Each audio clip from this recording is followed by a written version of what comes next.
Superintendent School District to order at 6 p.m. Let the record show that we do have a quorum with all board members present. And at this time, I would like to take a moment for prayer for those of you who would like to join me. Heavenly Father, I thank you so much for all of the blessings in the midst of everything else that is going on. Let us always be grateful for those, Lord. Tonight, we ask for your wisdom, and we ask to have the courage that we need to act in accordance with your will. In Jesus' name we pray. Amen. Okay, audience comments. Those had to be turned in earlier, and there was a protocol for that. There were forms that had to be filled out, and I think we did. Mrs. Welp, can you give us an update on comments? With delayed start for our I think you have to unmute yourself. Sorry, yes. Madam President, my understanding is the proper submission on the form was not completed, and therefore we do not have a valid public comment. Okay, thank you. I appreciate that. Audience access. Audience members, please be advised that the entire board informational packet is posted on the Flower Bluff ISD website under the link Board of Trustees. It can be accessed with any device with web access capabilities. The packet is developed by the superintendent and staff to provide information on the agenda items for the board. Tonight, we have exactly one item, which is a report on the reopening for the 2021 school year. It is an update. It is something that I know everybody has been anxious to hear. I also know that it's something that changes almost daily. We received yet another update from the state today, and it requires constant tweaking. So with that said, at this point, I would like to turn the presentation part of this report over to Dr. Sham. Where I'm looking for you on my screen. Where are you, Dr. Okay. Sham? Can you see me? There you are. Okay, very good. Okay. Thank you. So yes, today we just like to talk about our reopening plans for the 2021 school year. But before we get to that, I'd like to kind of backtrack as to how we got to where we are today. In mid-March, Flower Bluff ISD classrooms were moved to an all online instruction for the duration of the 2019-20 school year due to COVID-19. So since June, districts have been adjusting reopening plans under rapidly changing circumstances, requirements, and recommendations from local, state, and federal officials. So because of that, Flower Bluff ISD has created a task force to develop a reopening plan. And so everyone, all of the board members should have received the reopening Flower Bluff ISD plan, and keep in mind that that is a rough draft. We are constantly, revising it. We're meeting with our committees, and so as we proceed with the presentation, we will go into more details with that. As of last week, there has been a public health authority ordinance that has restricted in-person instruction through September the 7th. So a little bit of background on that. We actually had 2 meetings with the mayor and other city officials. The first meeting that was held consisted of school districts in the city of Corpus Christi. And basically that first meeting was to come to a consensus of coming with the start date where we would actually start face-to-face. Everyone could still start on their regular, beginning start date, but the actual face-to-face was something that the city was looking at, having some consistency across the board. The second meeting that was held, again, included the mayor and other local city officials. And in that meeting, we also included the 6 districts in the city of Corpus Christi, but we also included other districts in Nueces County. So what came out of that meeting is that, we were all in a consensus that we would not start face-to-face instruction until September the 7th. So that's just a little kind of background. I also want to kind of keep you up to date on the 2021 school year registration and enrollment.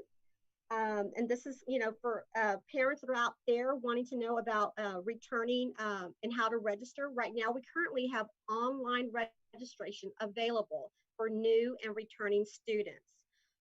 We also have pre-K registration application available on our on our ECC website, and we've included that on this presentation.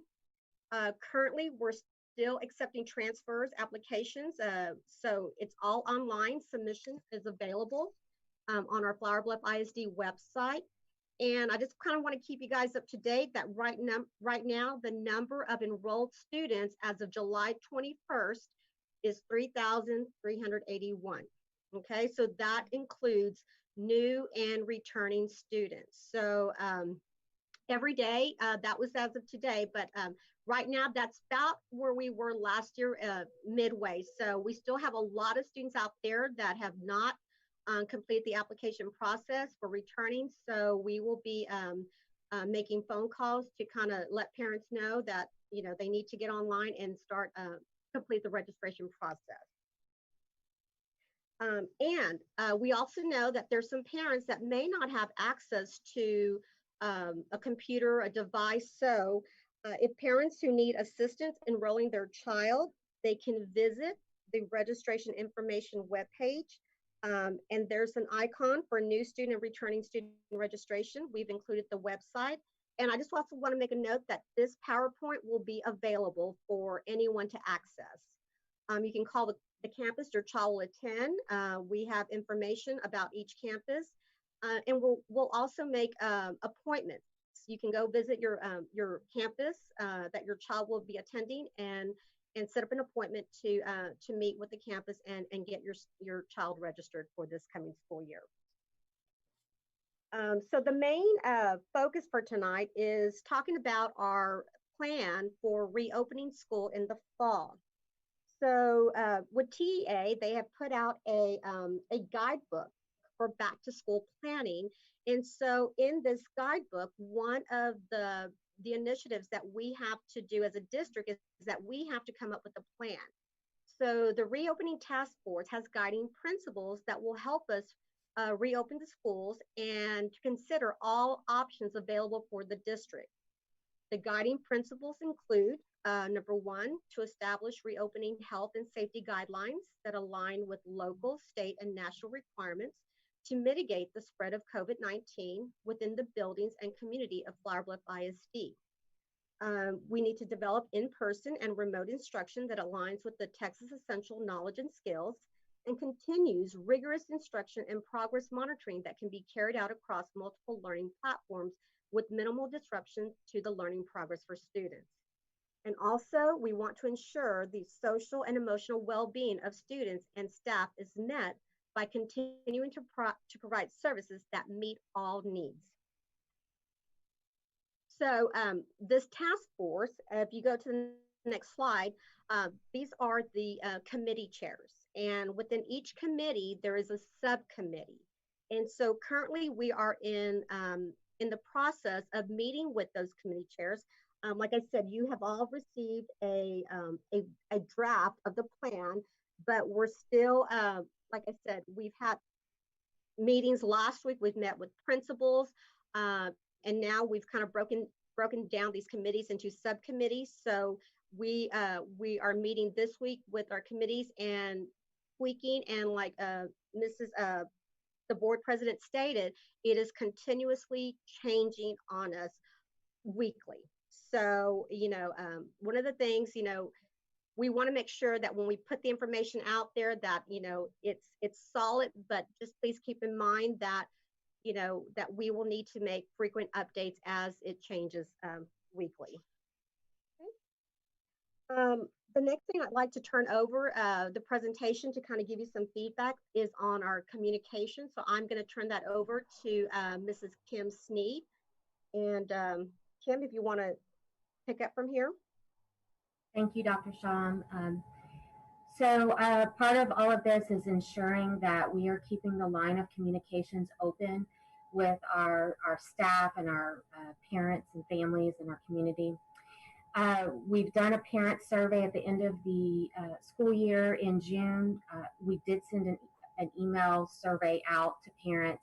We had about 1,100 responses to that, and that basically kind of gave us a overview of how we did in the spring with the shutdown and everything that occurred beginning in mid-March. Like Dr. Sham said, we're in the middle of registration. On the online registration portion for families, there are two important questions for us right now. One of them is the learning platform. That's the preference that families want for their child or children. And also the transportation question. Both of these will help us plan for when we are able to have face-to-face instruction. So we'll know how many students are returning, and then and how many will remain online.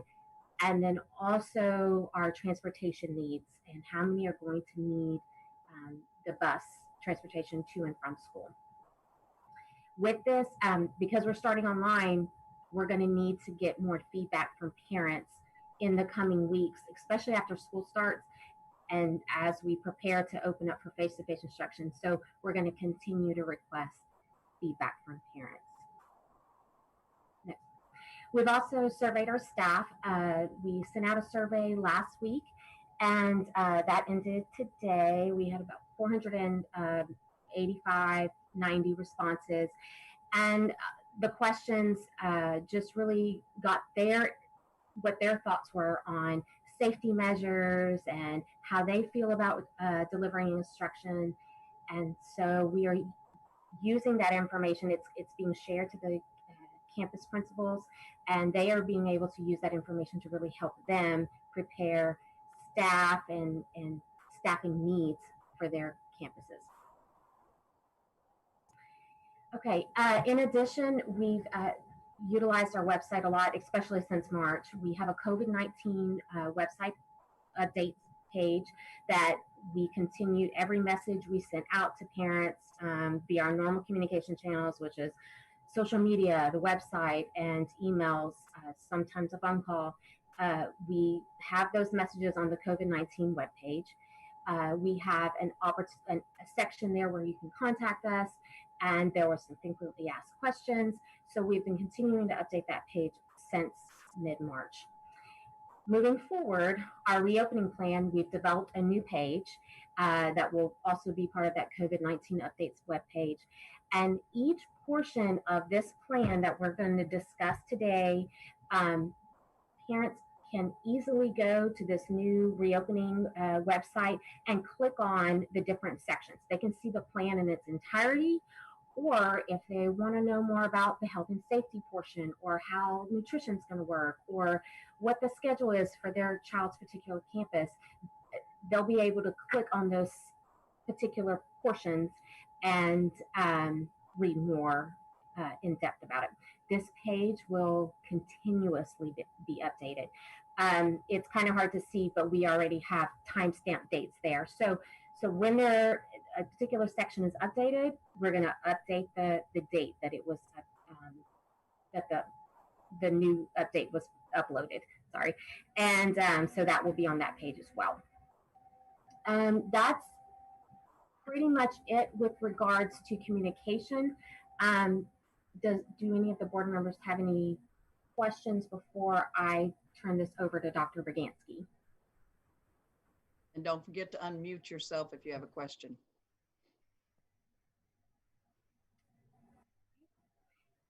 Well, Dr. Bragansky is going to take this next portion, and it's all about health and safety in our COVID-19.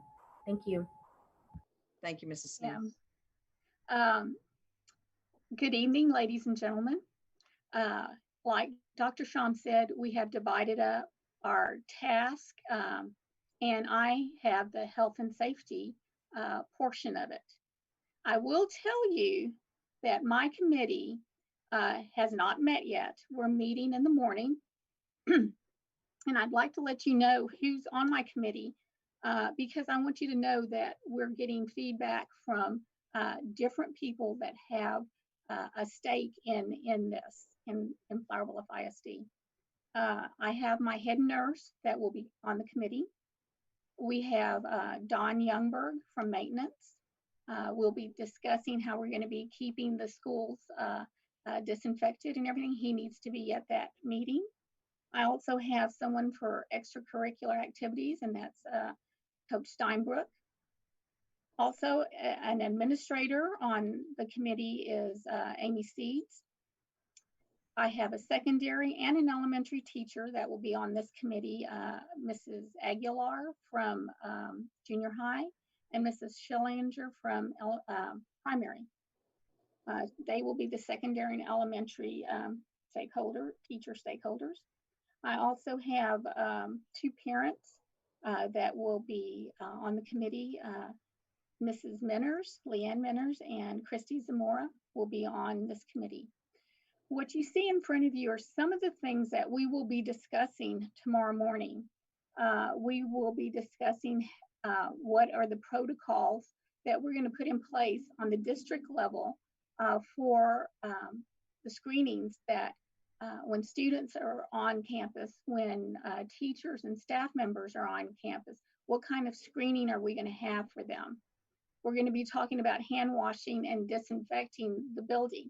How is that going to take place? What are the expectations there? We'll also be discussing face mask and face covering and what's appropriate for the students and what is expected of our staff. We're going to be talking about social distancing, also about student and staff isolation if they come up with some of the symptoms or even if they test positive. What are we going to do as a district to keep others from catching the virus? And also, we're going to be discussing the TEA personal protection equipment and disinfecting supplies. I would like to tell you that we did receive shipment of it, and also wanted to let you know that teachers will be getting face covering in their welcome back packet, and we'll make sure that we give that. We have received face masks for staff members, for students. We've also received gloves and sanitizer, and also some thermometers. We had already purchased some, but we've also received some more.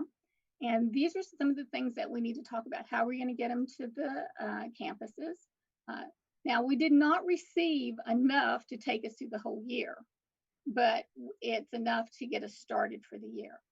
But my committee will be talking about all these things and setting some protocols for our teachers, staff, and for our students. And that's the reason you don't have anything in front of you in the guidelines, because we have not met until tomorrow morning. So is there any questions that you might have on health and safety? I have some questions. Yes, sir. You said that on the committee, you've got a head nurse, maintenance, a coach, a principal, some teachers, and some parents. Where are we getting our expertise? None of these strike me as necessarily experts in public health or Thank you safety. for asking that, Mr. Rank. I pulled down the CDC guidelines, the TEA guidelines, also our local and state guidelines for COVID. And I've already sent this to the committee to start reviewing. And that's what we will be looking at as the guidelines from the state and local and CDC. And to the extent that those conflict, what are we using as our guiding light? We are going to be talking about this and discussing and making the best decisions for our community. And we are going to be looking at our community needs. I would ask that as soon as you have anything from that committee, number one, I want to say that I am disappointed that we don't have even a draft of it to look at now, even if it's just a draft, because I've personally been asking for it for a while. But as soon as you have anything from that committee, even if it's not for public consumption, even if it's in draft form, even if it's just notes and an outline. I'd really want to see it because ultimately we need to be all on the same page as a district and this is a very, very important element in the plan. It touches all of the other. Oh, yes, sir. It is. It's a big portion of the plan. How long do you think it might take to be able to see that first?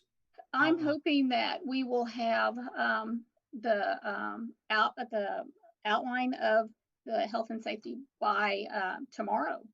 And like Dr. Sham said, it's going to be changing and everything, but I would like to at least get some guidelines together so that we can start putting some things out. I don't want to carry this on for a week or 2 weeks. It needs to be done pretty soon, like this week. Okay, thank you. Mr. Rank, you had suggested to me when you talked about an expert, is it possible that the gentleman you spoke to me about would be willing to offer input or anything like that? Is that something that, do you have any, if the school invites him?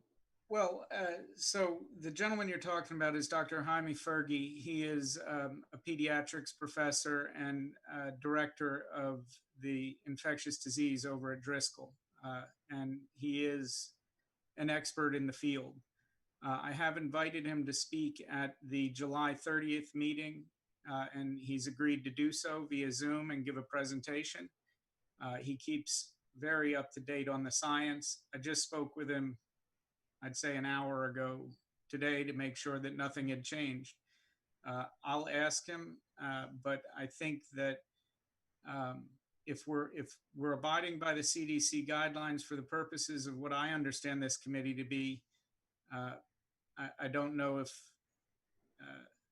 his input is best used here. He might, but he certainly could provide some resources for us. I appreciate that. And I will contact Dr. Bargansky and let her know directly. Excellent. Thank you. Thank you. And I'm looking forward to that presentation next Thursday. That's great. And let us know if there's a particular time that works better for him during the meeting, if you don't mind. I will. I asked him specifically that, and he indicated that 6 o'clock was fine. Perfect. Okay. Thank you so much. Okay, if there's not any more questions, at this time, I'll turn it back over to Dr. Sham, and she's going to be talking about plans for teaching and learning.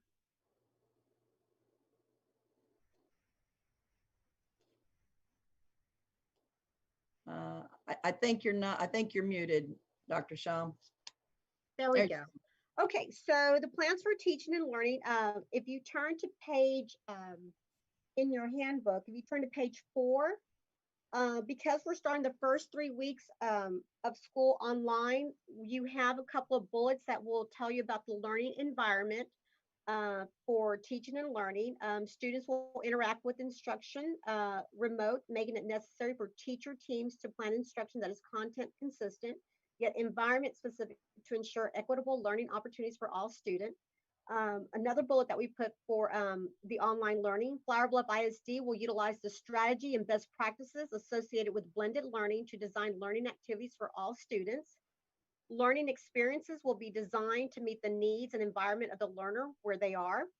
Students, regardless of the learning environment, will engage in high quality learning experiences aligned to the Flower Bluff ISD curriculum and the TEAC.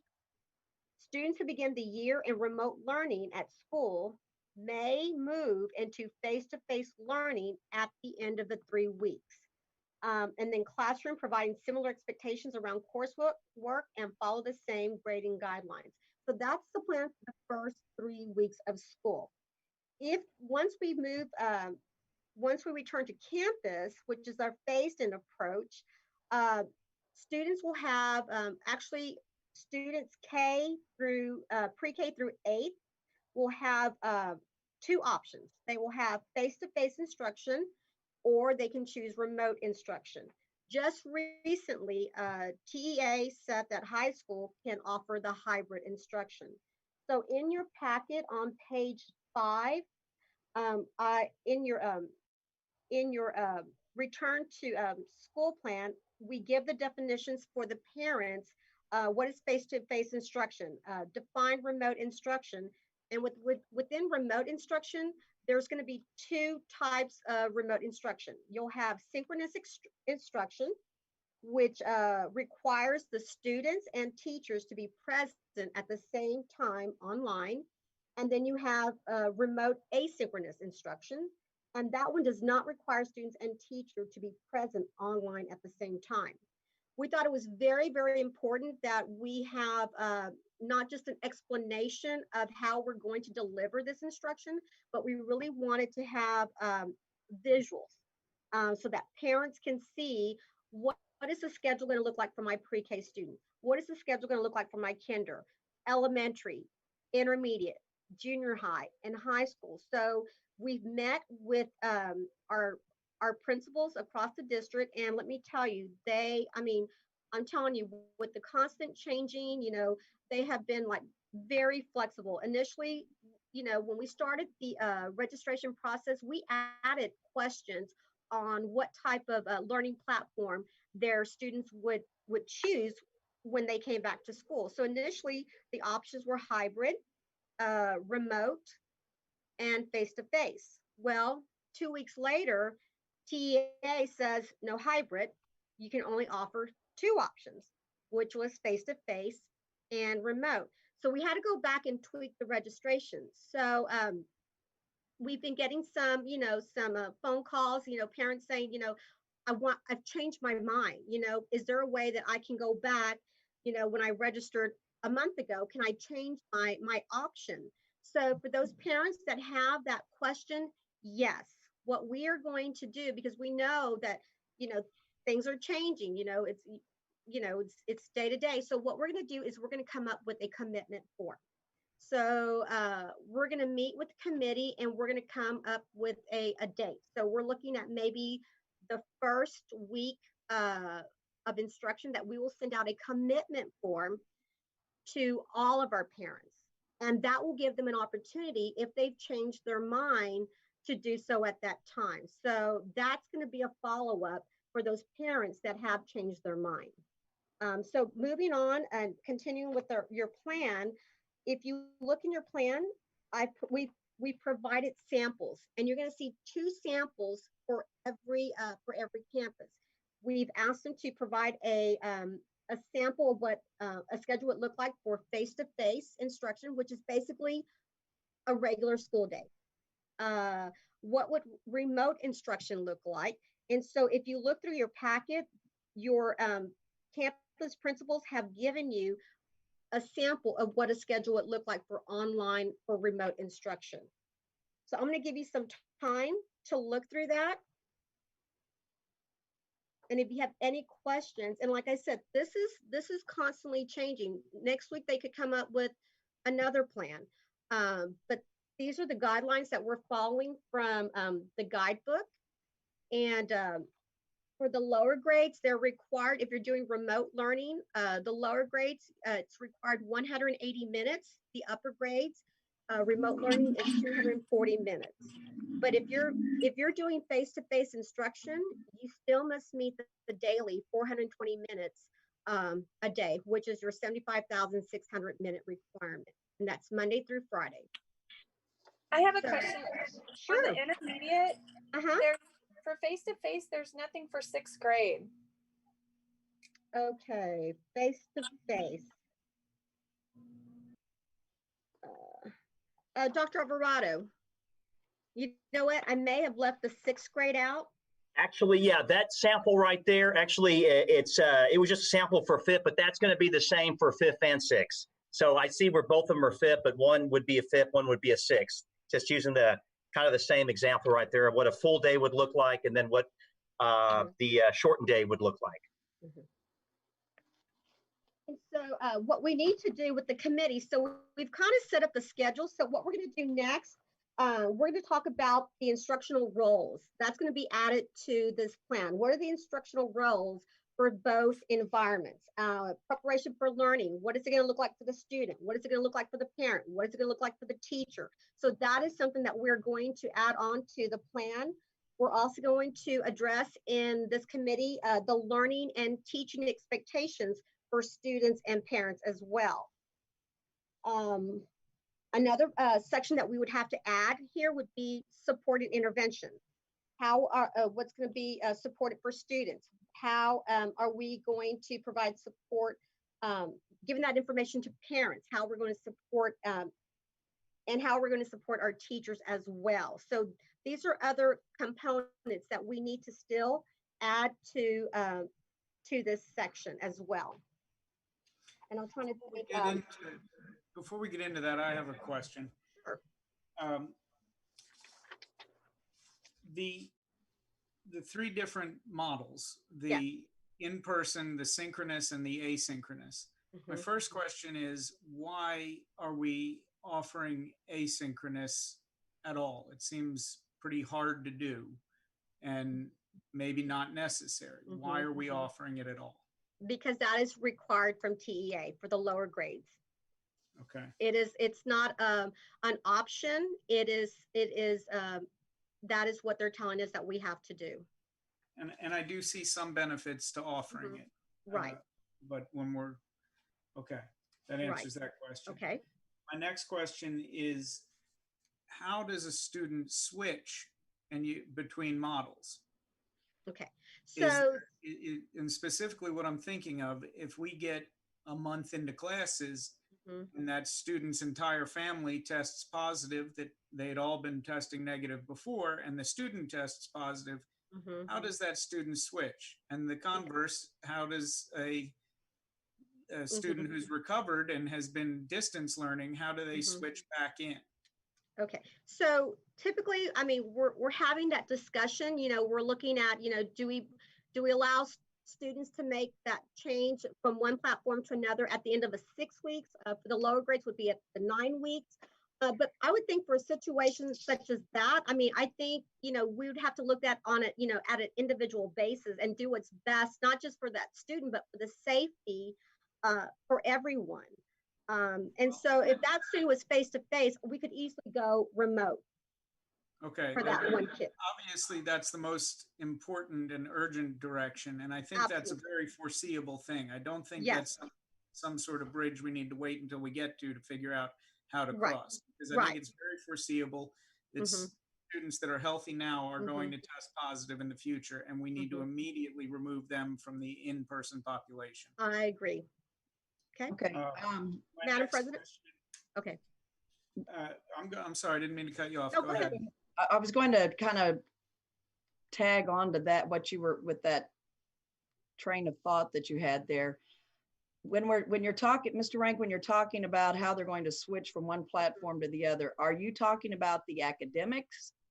Like, I mean, I'm assuming that whatever the teacher is teaching online, she's also teaching in the classroom, and that it's kind of like when a student is placed in an alternative setting. If they're staying in the same, on the same curriculum, the same lesson plan sequence, then when that kid steps back into the classroom or steps out, they're just picking up where they left off. Is that correct? The academics? Well, that's what my hope is, that we can do that, whether or not that's synchronous. That was kind of the genesis of my why are we doing asynchronous, because I anticipate that the logistics of keeping the curriculum coherent between all three models is more difficult than perhaps between just two models. But that said, if it's a requirement, it's a requirement, and there's certainly certain benefits to families and students to have the asynchronous. So I leave the logistics to our staff and administration. I think they're most capable to figure out how to do that. But yes, I think that needs to be very clear, and it needs to be clear to parents and families that we can do this, that if things change during the course of the fall, this is how we're going to handle it. That you don't have to worry that when you send the commitment form, because that sounds very final, commitment, right? Sounds like you're committing for the whole fall. Well, it's a commitment for now form. And I want to be clear to parents that if circumstances change, now this isn't going to change just because you want to, or the kid doesn't want to go to school. There needs to be some sort of filter, and we need to, but all of those sorts of issues are the issues that I want to see addressed now, a month ahead of time, or actually 2 months ahead of time if we could have. But as everybody said, this is a moving target. So I'd like to see those issues addressed now and fleshed out in this report of, in the reopening plan. I understand. Thank And you. that is our goal. I mean, we're really, like I said, we're meeting with our committee. The goal is to have something out as early as next week. You know, like I said, our principals, you know, everyone's been so flexible and just, you know, working together because we know this is very important, and we know that parents are very anxious. It's some sort of like giving them some sort of comfort, knowing that this is what my the plan is going to look like when my child returns back to school, whether it's, like I said, whether it's remote learning or face to face. You know, they're anxious, and so we understand, the importance of getting this you know, out as soon as possible. And like I said, in a matter that, go ahead. I'm glad that you said that. I just wanted to underscore that's, to me, the most important thing is some clarity for the community, Right. because those are the things that the community that we're all lacking right now is certainty about the future and clarity. And if we can give those to the community, we need to.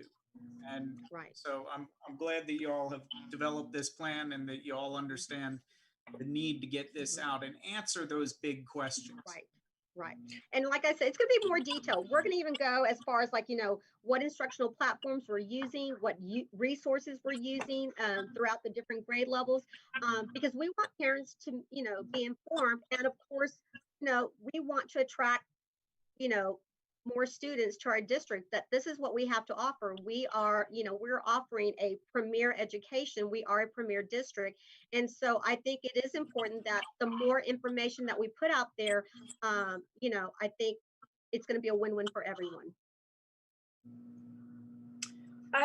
Will this plan include the ARDS and then the 50? Yes, if you go to, and it's very, just put it in there right now, but we're meeting, part of this committee will also include our special education director. And so if you go to page 21, it's kind of very broad because remember, this plan that you see before you, this plan is what we are going to submit to TEA for approval. So they want just one plan. And so if you look at the entirety of the plan, it's very broad, but we're going to add more, elaborate, but I just wanted you to see that we have considered those two types of, you know, programs, special education support, and then also our intervention and enrichment programs that we have, you know, that we have throughout our campuses or throughout the district. And they'll be provided for that one page. Excuse me? I missed that one page. I didn't see it. Okay. So, but yes, whether it's remote or face-to-face, our students will still get the support that they need. Okay.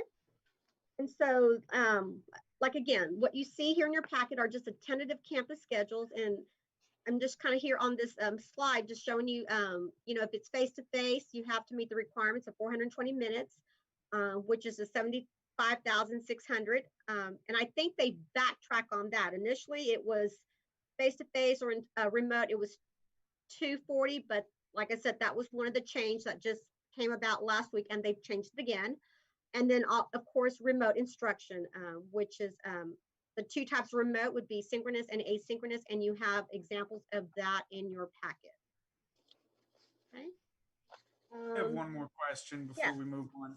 For sure. Obviously, even in the TEA guidance that came out today, earlier today, there's our funding from the state is still going to be based on ADA. How are we taking attendance, particularly for the asynchronous remote classes? They will have to make some sort of contact with that student daily.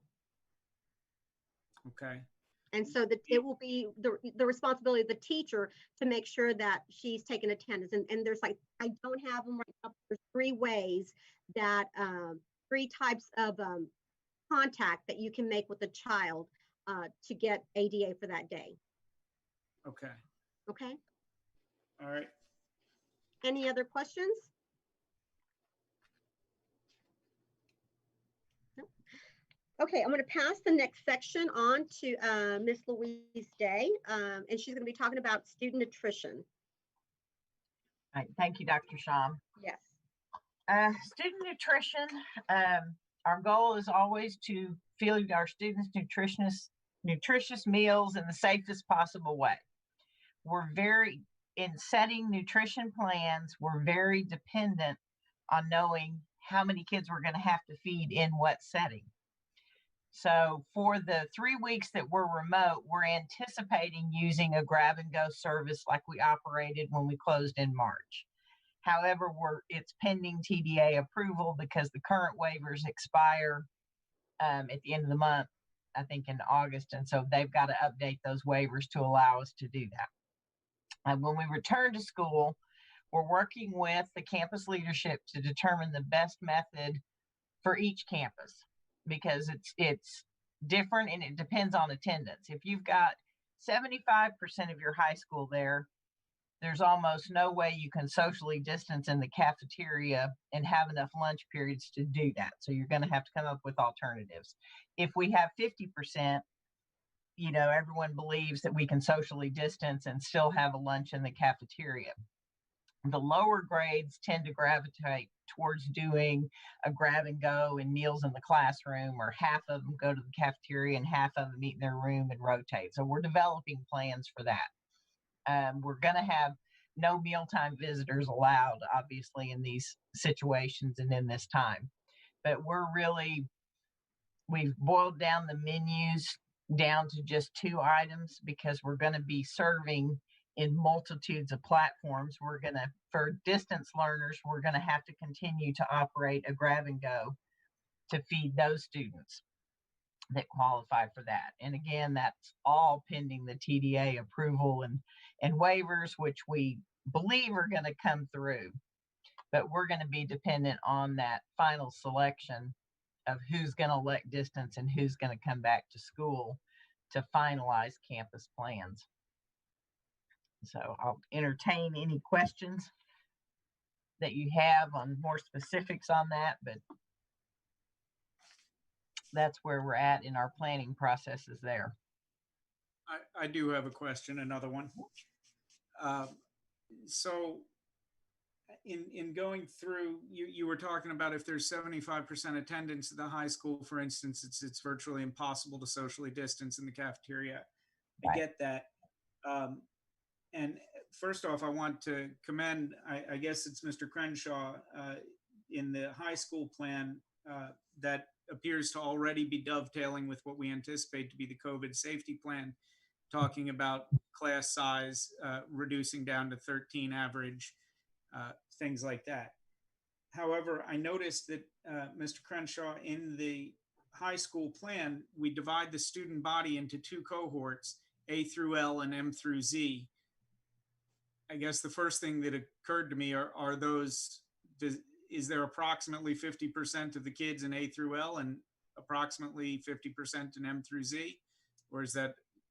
Well, my understanding is that did provide a pretty natural break, according to Mr. Crenshaw, in having the population. They did look at that on a student count. And Mr. Crenshaw, if you have anything to add to that. There is, and we practiced that at graduation. A through L was on one side and M through Z was on the other side, and we have come to a pretty good understanding that that's half of the student body. Now, 50% of the student body is choosing online, and what I'm hoping is that falls under the normal bell curve, and that would be the same in both of those groups. So there is some room for error, and that might be slightly different, but I think it's a pretty good estimate. Okay. And then I guess that leads to the next question. I'm trying to understand how this hybrid, your campus is the only one that has hybrid. Is that correct? Yes, sir. That's my understanding. Yes, sir. I'm the only one that's allowed to have hybrid at this time. So can you tell me a little bit about how the hybrid is going to work? Yes, sir. First of all, good afternoon, everybody. I'm pleased to be here visiting with you. I wish we could be visiting in person. The hybrid model, and I think the reason the state finally said, let's do a hybrid model, is because they understand that these high schools, especially the 5 and 6A high schools, are densely populated. You know, we have about 1,800. So in a nutshell, this is how it's going to work. If approximately half of my student body wants to be online, that cuts our number of students that want to come to campus in half, and that would be 900. When we alternate them between an A and a B day, that then takes any given day, there's 25% of the school on campus. And I feel that 25% is a good starting place for us to run through these protocols. Yeah, this is a complex thing. You know, we're going to have to create one-way traffic in the school. We're going to have to create these social distancing protocols. And I think a quarter at a time is a good number for us to really get a handle on those protocols and prepare for more students. How this is going to work is that the students who are at home on those off days between A and B would be participating in that very same class online at home. So the teacher would be using those 12 or 13 students to teach their class, and the students that were home would be observing that teaching process. And we thought that was important. And the reason I think it's important is because our community expectations last fall. I mean, if you look at feedback anywhere, you see people really like the idea that even though kids were online, they were face-to-face with a teacher. So the hybrid model really allows us to have that face-to-face instruction.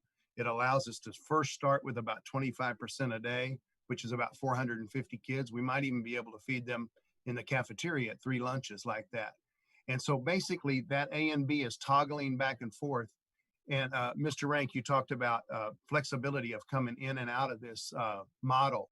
Well, in fact, during this hybrid, a kid that got sick with the flu could stay home that day and participate at home. And where it's more problematic is students wanting to come from online to live instruction. And for that reason, we set protocols that I think are before you, where at the 4th week of every 6 weeks, students can declare, hey, our students and parents can declare, hey, I want to get back in the game, you know, and then we would allow them back in at the 6 weeks mark. And so what we're trying to do is take incremental steps to be able to get back to having 1,800 kids in the building. And I think it's a decent approach. Super, that answers my question. Thank you. Mr. Crenshaw, I just want to commend you. First of all, I did see your short video this last week, and it was nice. It was nice. It was well received. I got a lot of compliments on your behalf, and I just want to extend those to you. That they were grateful for that, and your team has really been you have a tough job with that high school group just because of the logistics of it. Thank you for all the work that you're doing. I thank you for the compliment, and I have to pass all of the propers on to my team. That it's a great team, and I got a great team of teachers that are ready, willing, and able to do this. So it makes me look good. Thank you, sir. Another question, Mr. Crenshaw, just occurred to me. How is this, and this might be too detailed for now. I understand we're dealing with lots of big issues. How is this dovetail with dual credit offerings that we have? I mean, especially the off-campus credit stuff. Yes, sir. We're working closely with Del Mar and Texas A&M Corpus Christi because, of course, they're mediums and their expectations are quite different. So we're pretty much having to follow what their expectations are. However, a lot of those classes are delivered in and on our campus. So most of those classes would fit underneath this AB schedule, and we would rock right along. Now, there are some things like welding or cosmetology and things like that where we're really having to work with Del Mar to get them to get us some online instruction, and then the students are going to inevitably be required to do some hands-on for that. So we're working with Del Mar on protocols to get that done. And you're right, it's very complex. So ultimately, do you anticipate there's going to be any net impact to the offerings that we give to our students, that we have to offer them less in the dual credit or anything like that? My goal is that it would not impact what we're offering. What I will say is, and I don't mind saying it, is TEA has really tied our hands a lot with the 75,600 minutes, and we're really going to be one of my major concerns is we're really going to be stretching our teaching staff very thin. They're willing to do it, but we're asking them to teach in person. And we're asking them to teach online simultaneously and all those things. So it's going to be a strain on our resources, but our culture and our expectations remain high. So I think for an extended period of time, we can do it. We're just going to have to really support and celebrate our teachers. We're going to have to make sure that they have everything that they need to get this done. And I don't think it's going to make class offerings suffer really one bit. Super. And that is a testament to you all and to the teachers.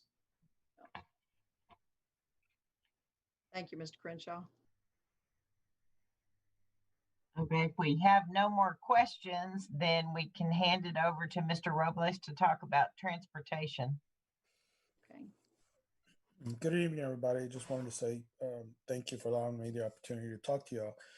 You know, transportation, this is going to be critical in whether or not we can transport all the children that are going to require transportation. We've looked at different scenarios of, do we just run the routes regular and see how many kids have registered for, or do we create shuttle locations? So we're still discussing amongst ourselves that what's the best application. With the help of the technology group, we're getting information of how many are wanting or thinking they're going to need transportation. So that's going to be the key for us, is whether or how many of the parents are going to want us to transport their kids. And once we get a better indicator of that number, then we can roll out whichever plan we choose to try to execute and get the numbers on, that we can. One of the things we looked at was, how many can we fit on a bus? Is it 5? Is it 10? Is it 20? It just depends on the bus. And how we're looking at that is, we're looking at alternating seats so that we make sure that, there's not, they're not in close proximity. Now, if it's a family, then obviously we can put them together. So that would carry out, throughout. Now, I believe there's a recommendation that we space them, but we don't necessarily have to space them as well. And that's an option that we'd have to discuss at the time when we truly know what's going on. We will also have hand sanitizers on our bus so that our drivers, or if we position it so that the kids can walk up, get some hand sanitizer, clean their hands with the sanitizer. We're also looking at software. Z-Pass is a software that we've had. We haven't executed that yet, but we will this fall. And what that does is it gives us the opportunity to know, by scanning with an RFID chip, which children are on the bus and which aren't, in case there's issues, that come up. And there's always issues that come up with that. So all in all, it just depends truly on the number of kids that are going to require transportation, and go from there and just figure out what we think is the best plan, and get with everyone involved, with the principals and campuses, and verify, hey, look, we're going to have so many running. and we're gonna. This is about the time we're gonna drop off and see if that works for them, as well as try not to adjust routes so that parents aren't scrambling to say, hey, you know, it was this and now it's that. You know, we're going to try to minimize as much of that as possible.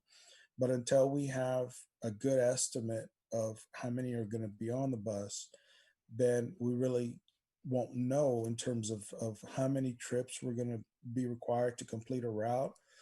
You know, or if we go to shuttle service where we designate the location. So it's a very fluid situation, but I mean, with the staff that we have, I'm sure we can accomplish it. We're, you know, going to have to work closely with the schools, obviously, once we start rolling to make sure that we're meeting their estimate or their start times. Any questions? I'd like to just add to that, this is Louise, that TEA, you know, requiring us to operate a normal schedule for the 75,000 minutes, we're asked to get the kids with half the space to school in the same amount of time. So we transport about 1,600 students and it takes about 30 routes. So if you cut in half your occupancy, how many routes is it going to take to do it? You know, when they started with the 240, it was a lot more feasible to have multiple routes spread out over more time. But we're going to have to meet traditional bell schedules with lessened transportation. So, any questions? First, I want to say it's good to hear from Mr. Robles because we haven't officially met you. So welcome aboard. And thank you for jumping in and tackling this. I'm interested in learning a whole lot more about the Z-Pass and all of that. I know that you have a huge task ahead of you. After I've spoken with Louise twice about this now, and I know that it's going to be a logistics problem for you too. And the board is here to support you. I want you to know that. I appreciate that. And I'm sure we'll be discussing a lot more with everything that's happening, just like everyone has mentioned previously. It really is an interesting time frame, and you know, we're up to it. We can do our best to make sure we get our students to school. Very good. Mr. Rank, did you have a question? I do, and this might be not answerable right now, but it's not unrelated to what I was asking Mr. Crenshaw about. Are we still, I mean, we do transportation for all sorts of off-campus activities in addition to just the daily busing schedule, taking kids to Del Mar, taking kids to A&M Corpus, you know, taking kids to extracurricular activities. Do you anticipate any of those things being impacted or having to be curtailed in any way? Or do you think we're going to be able to continue to do all the things that we were doing in the past? From our perspective, we're working as if we're going to continue transporting shuttles to and from Del Mar, Craft, or CCISD campuses. So we're preparing for that that continued service. Okay. And then one other question. I noticed in the transportation section, it said all bus drivers and students will be required to wear masks on the school bus as appropriate. I think obviously that's a great idea supported by the science. My question is, what happens, or do we know yet, what happens when the school bus arrives and the kid wants to get on and doesn't have a mask? Well, what we would work towards is ensuring that we've got some disposable masks to be able to give to some of these children so that, you know, they get to school. But we would work with, you know, mom, dad, the office or personnel to say, hey, you know, it's been 4 tries or 4 times that, you know, child's come to school without a mask. Can we do something? You know, it could be, you know, who knows what situation, but just try to work with mom and dad or guardian to figure out that solution. Super.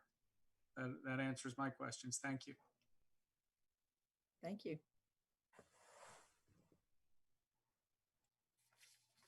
All right. Do we, does that, any other questions about transportation or nutrition? All right, Dr. Sham. I believe they're going to be turning Okay, that so- over to Yes, to Alex, Mr. me. Puente. He's our technology director. So good afternoon, board. Thank you for allowing me to speak about technology. You know, back in March, right after spring break, something happened that we never thought was going to happen. We were put in a situation where we didn't know how we were going to be able to instruct our students. And within 72 hours, this district was able to put something together that was far superior to anything that our neighbors were able to do. And we were able to instruct our students face-to-face in many cases as much as possible. Of course, this was a big testament to our staff, including our teachers and our leaders, our admin, but also the technology that we had in place. This was not an accident, and we didn't get lucky in doing this. This was years of making good decisions. This helped us to get or procure some Chromebooks that were inexpensive, that were packed a punch, that were able to get many years in investment. We were able to get librarians per campus to hand these out and keep track of it. We were able to have trainings that we had for years before this pandemic given to our teachers using Google Classroom and using Microsoft 365 so that they were ready to go. And then those that were needing a little bit of help, we had a team in place that was able to help them in the first few weeks, and they got it fast. And so very proud of that. And we anticipate being able to do that for the future. We had a lot of lessons learned. We do have Chromebooks that are back. We got them back in really good shape, our Chromebooks that we lent out. And we're ready to send those back out to the librarians again. We have a good amount of them. We also have some training that's going on even right now that's available to the teachers for Google Classroom. We do have a staff that's ready to go for supporting our teachers and our students with this. We have had accounts that have been made for our students starting in 3rd and 4th grade. Now, they may not have emails in 3rd and 4th grade until they get into 5th and 6th, but they have Google accounts that they're able to know how to log in and do what they need to do already. So they were already ready to go with this as well, and they still are. And so those accounts are ready, they're already made, so they're ready to go. As well as we had some instructional materials and software tools that we're able to use as far as textbooks and some software that we're looking at to help us to continue this education, to make it even easier, some things to make sure that we can record some lessons and things like that. One of the other lessons that we learned was that not everybody had the resources to have internet at home. And so that was a big issue. And so they were able to find ways around going to some service providers and trying to do things like that, or finding some other places, even going into a parking lot where they had that. But we were able to apply, and we got a grant from T-Mobile just this past month, in fact, a few weeks ago, in which they significantly discounted some hotspots for us, so that if a family comes in and they're in desperate need, we have a limited supply. We got 50 hotspots that were ready to go, and they just came in yesterday. And so they're ready to go if we need them. We just got wind this past Thursday that TEA was going to commit $200 million towards some devices and some hotspots. So we have applied for that. This past Sunday, we sent in this, and they're going to support us either 0 to 50%. So if it's 0, well, then we got to make do with what we have. And but if it's 50%, then we have a soft commitment to them to get this, and it would be a good thing. So we applied for 550 Chromebooks and for 66 more hotspots at a discounted price, and then at 50% of that. So it'd be a good deal. So we anxiously await to see if we get those as well. Regardless of whether we get them or not, I think that the technology department is poised to continue with the education that in providing instruction.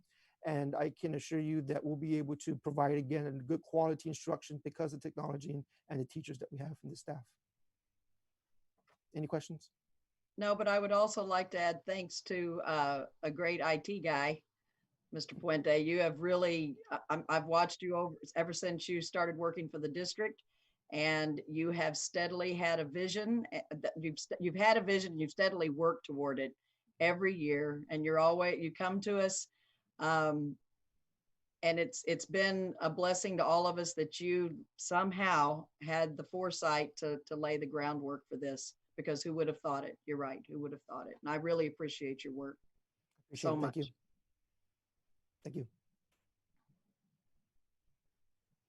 Okay. Any other? If there's no other, sorry, go ahead. Yeah, I can't see everybody, so I don't know if anybody's waving at me, but just remember to just unmute and just speak. It'll be okay.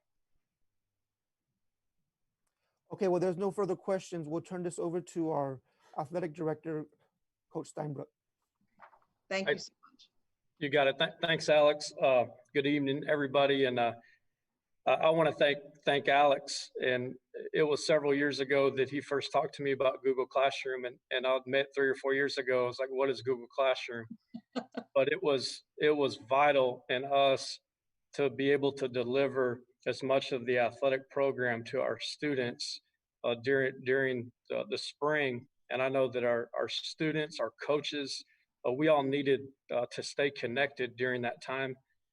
And now, as we know, our continued time that we may be apart. So Google Classroom was a huge tool for us. And I appreciate Alex for always leading the way with new opportunities to make sure that we are better than our neighbors in every way. And Mr. Crenshaw, his support throughout this time has been tremendous, as all of our administrators. On the athletics side, we want to deliver as much of as our athletic program as we can in a safe way for those students who choose to take advantage of it. And we are following all UIL guidelines right now. They are ever changing.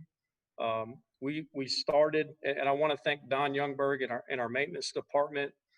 They had our old weight room equipment in an old facility that we moved out of that we weren't utilizing. The building was condemned for a period of time.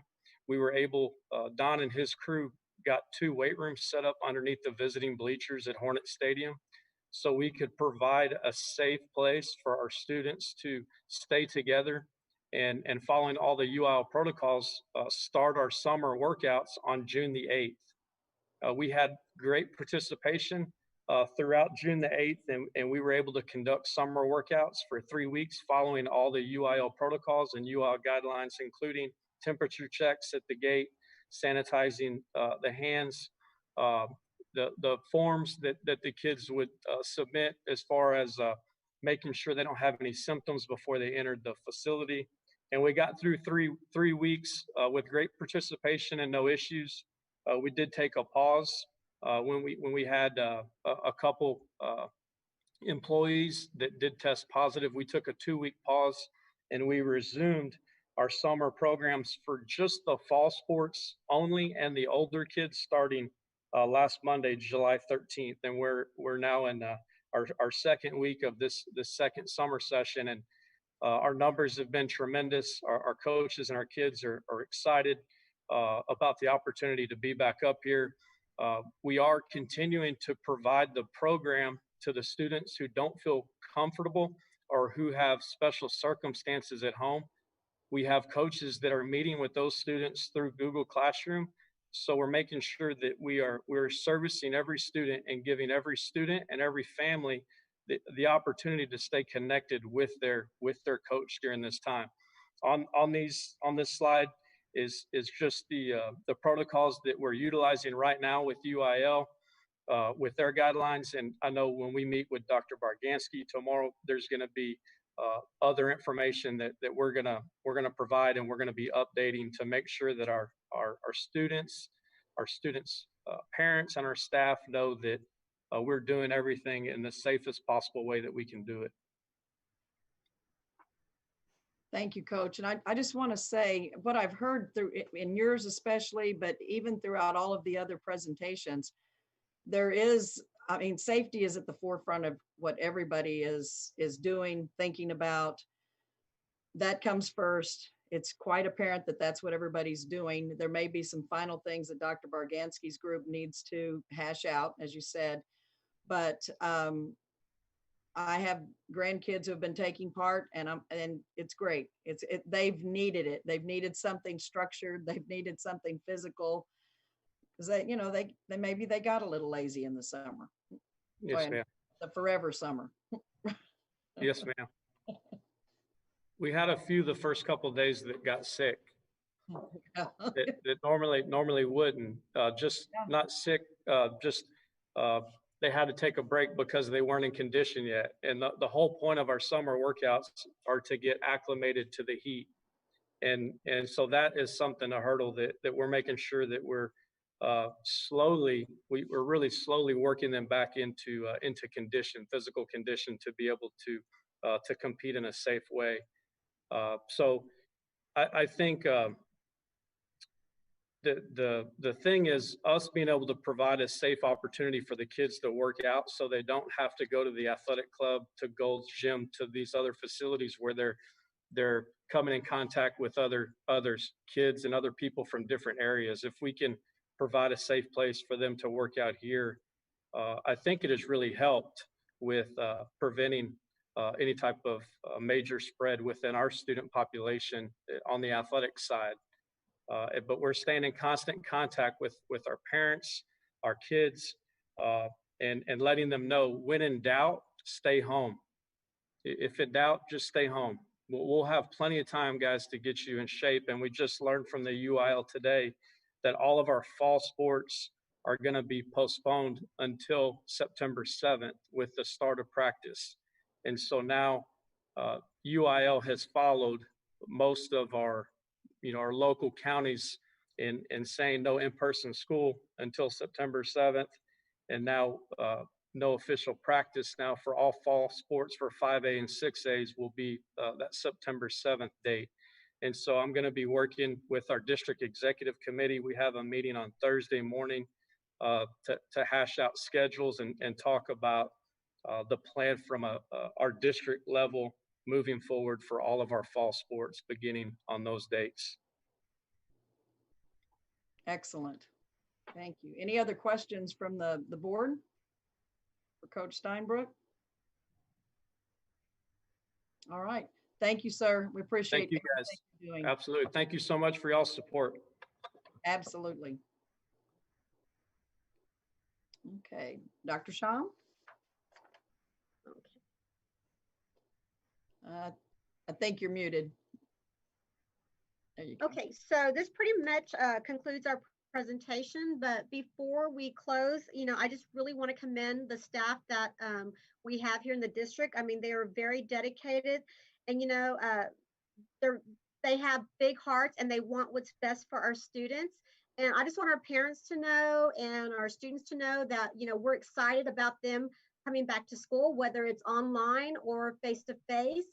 And I just want everyone else to know that as we continue to move forward with the district plans for this coming school year, and just kind of reiterate what everyone has stated, that we are committed to ensuring, the health, the safety, and well-being of all of our staff, all of our students, and the community. And that I want that please be patient. We will continue to keep you posted and up to date on the latest information that we get from TA. So like Mrs. Sneed stated earlier, we're going to have those updates posted. So they're going to be timestamps. So parents, community, please look for those updates. And because we don't want to appear wishy-washy, but like, Mr. Crenshaw has stated, Coach Steinberg just stated right now, there's been a UIL change. Those changes I know they will continue to take place, in the next coming week. But we are a premier district. I just got a text from board member Jennifer Welp. Somehow her internet crashed, and she asked that I ask Alex to let her back in. I'm sorry, Dr. Okay, Sham. no, not at all. But Dr. Freeman's, we are a premier district, and we don't want to appear wishy-washy, and that's not the image that we want to portray. We definitely want to keep our the community informed, and we want to be transparent. And so, like I said, in the early next week, our goal is to have our plan available online so that parents can see what the options they have for their child. So again, we look forward to welcoming our families, our students on the first day of school. So if you go to the last slide, Mrs. Sneed has, we welcome all feedback, questions, and there is the web link So please, you know, let us know what your thoughts are and we will get back to you guys. So thank you. Very good, Dr. Sham. And in addition, I hope the board will get to see those, the questions, the concerns that the community might have. Also, if somebody does have a specific question for a specific campus, the principal or someone is at the building now, is that correct, to answer the phone or Yes, that is correct. Okay. Yes. And if there's and all of those numbers are on, they're on the different pages for the different campuses. Yes. Okay. Okay. I just wanted to make sure everybody had a way to contact. And can you kind of give us an update? We had talked a little bit about Facebook pages. Do we have anything on that at this point? I'm meeting, I think right now, Dr. Burganski has met with her principals. So we are asking that they create a Facebook page. Tomorrow I'm meeting with the secondary principals. I know Mr. Crenshaw has a Facebook page. Mr. Wallace has a Facebook page. And I believe, Dr. Alvarado, do you have one or is it the PTO? I'm sorry, we can't hear you. I can't hear you. Are you unmuted? Okay. I can't hear you.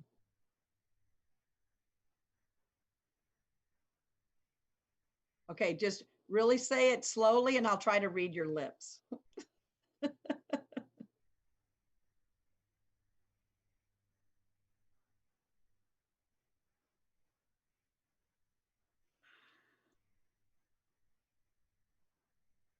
Am I the only one without sound?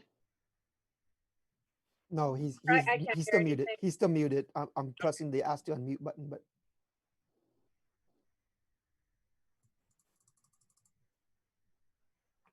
I'll call his office. Okay, we'll need to get that, yeah.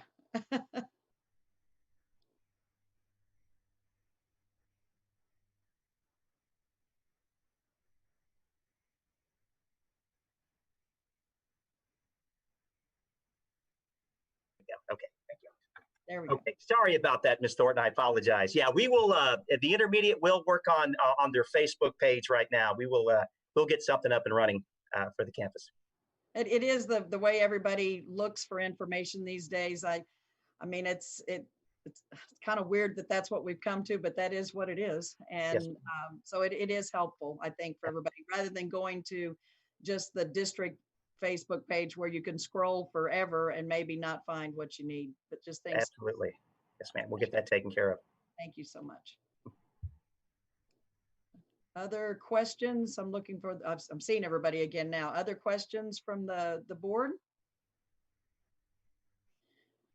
Okay, well, in that case, Dr. Sham and everyone who has presented tonight, everybody who's been working, thank you so much for everything that you have that you've done. We appreciate it so much. I know that there's a lot of work still to be done, and that the goal here is just to maybe ease some minds a little bit, let parents know that you're working hard. Things are happening behind the scenes, and constant communication is key to everybody getting the big picture and hopefully getting specific answers that they need by contacting the right people.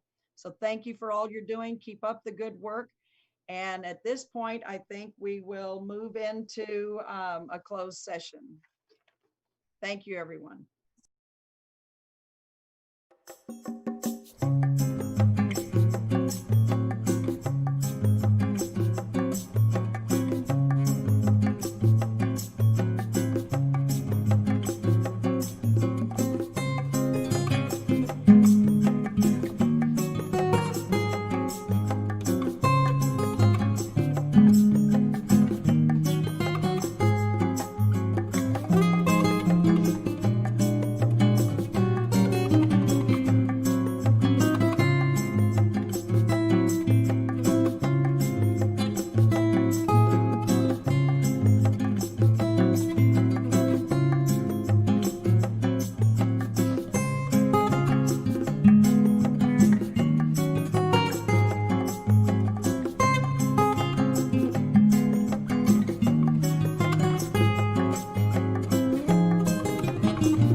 8:27 p.m.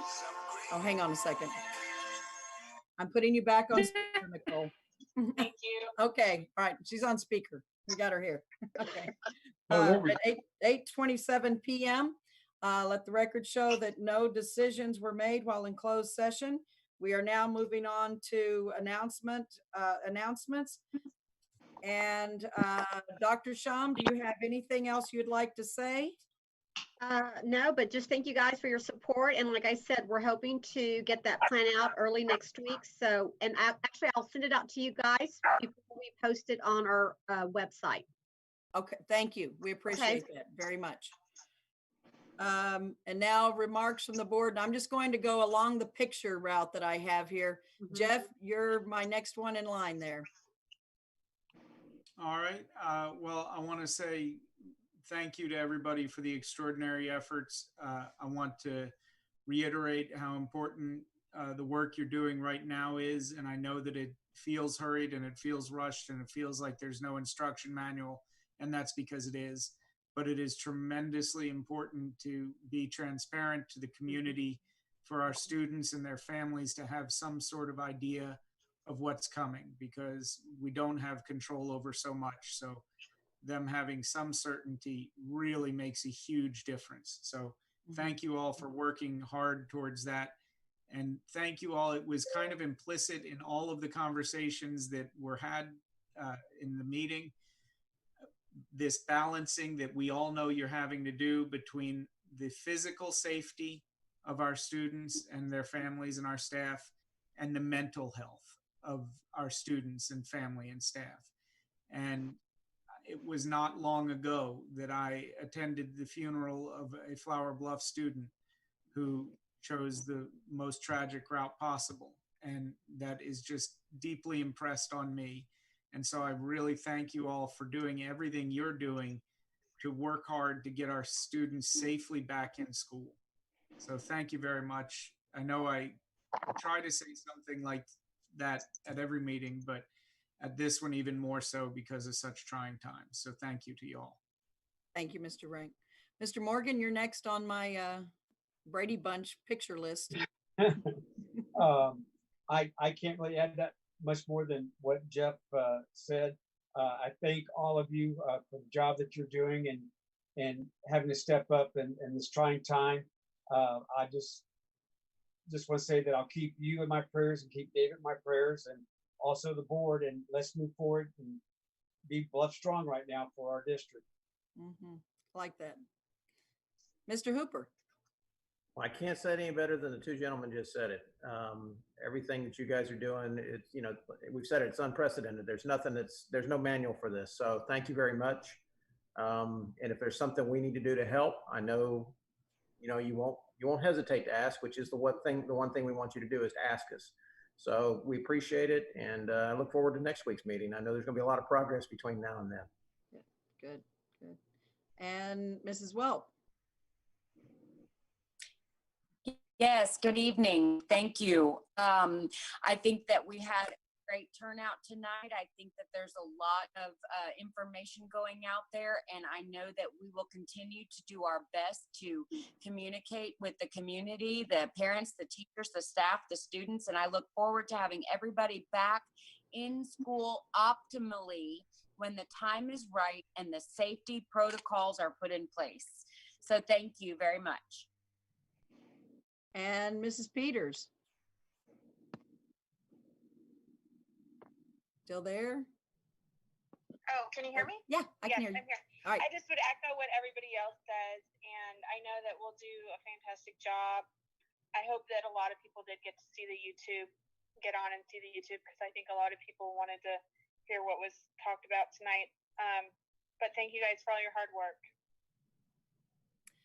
I agree with what everybody said. And I just, once again, I want to thank the staff, everybody who's worked hard, the parents who have been patient, even the parents who have been impatient. I've been both of those. So I get it. I understand what everybody's going through. It is a tough time, but I'll tell you what, we are Hornets, and Hornets are able to do just about anything ever. I have seen it over and over. And this might be one of the most trying times we've been through, but I'll tell you what, it is not insurmountable at all. If there's anybody who can do it, it's this group of people. And I want to thank this board again. You are amazing people with whom to work. And I appreciate your efforts to just always be there, always be supportive of what's going on, looking, paying attention, listening. That's what you get paid to do. So all those big bucks that the board makes. But our accolades come in all of the accomplishments of this district. And we are not finished by any means of accomplishing things that we never even thought we could accomplish or that we even thought were out there to accomplish. So I just wish that everybody has I'm just going to say a less stressful week. I'm not going to jump the gun on that, but just less stressful. Take care of yourselves. Take the time to be restful and thoughtful and kind. And I guess at that, I'll ask for a motion to adjourn. Anybody? Let's make it official. Thank you, Mr. Hooper. I'll second. Okay, a second from Ms. Peters, and the time is 8:33. We are adjourned. Thank you, everyone. Thank you, Alex, for all your help in this. Alex, thank you. You're very Thank welcome. you, everyone. Yep. Thank you. Well done. Good night. Good night.